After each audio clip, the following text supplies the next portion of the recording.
هل تعلم عزيزي المتابع ان مع كل دقيقه بيتولد طفل وبيتم اختراع دايت جديد؟ زي ما بقولك كده، يعني دايت الميه ودايت البطاطس ودايت البيض ودايت الخيار ودايت الفاكهه ودايت الخضار، وانت بتجري ورا اي دايت وراء حلم نزول الوزن.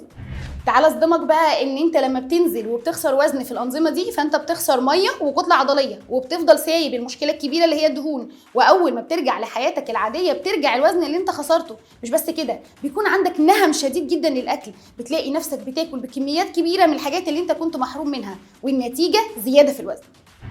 التغذيه ده علم كبير جدا، تعالى اكلمك عن اكتر دايتس موجوده ومثبته علميا. اول دايت البحر المتوسط، وده من اسمه هو دايت بيحصل في دول البحر المتوسط.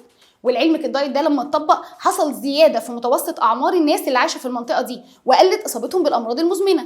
الدايت ده بيعتمد على الفاكهه والخضار والحبوب الكامله، وبياخدوا البروتين من الاسماك واللحوم البيضاء، وقللوا من استخدامهم من اللحوم الحمراء وكمان من الدهون، والنتيجه ان صحه القلب عندهم اتحسنت.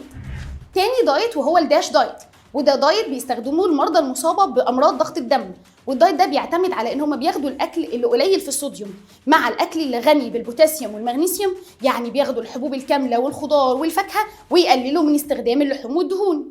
من الدايتس اللي برضه بتسمعي عنها هو الكيتو دايت، وده دايت بيعتمد على ان الانسان بياخد الطاقه بتاعته 70% منها من الدهون و20% منها من البروتين و10% منها من الكربوهيدرات. كل الانظمه دي لها مفاجاه واحده، ان معدل النزول في الناس اللي طبقوها ما كانش الفرق ما بينهم كبير. الحاجه الوحيده اللي بتخلي النظام هو ناجح حاجه واحده بس، استمراريتك على النظام. تعالوا بقى نتكلم عن اكتر دايت وهو حديث الساعه، دايت الصيام المتقطع اللي تقريبا مفيش حد بيسمعني دلوقتي ما جربوش. الحقيقه ان الصيام المتقطع ده مدرستي انا الشخصيه، لان هو دايت تنفع تطبقيه مع اي دايت تاني. هو دايت بيعتمد على تنظيم الوجبات خلال ساعات معينه، وان احنا نوقف اكل في خلال ساعات معينه. الدايت ده بيقدر يطبقه ناس كتيره جدا، لكن المشكله انك بتقعي في اخطاء بتخلي الدايت ده يبوظ وتخلي نفسك بتاخدي المساوئ بتاعته مش الفايده. طب انت عارفه ان مرض مقاومه الانسولين اللي هو واحد من اهم اسباب السمنه، واحد من طرق علاجه هي الصيام المتقطع؟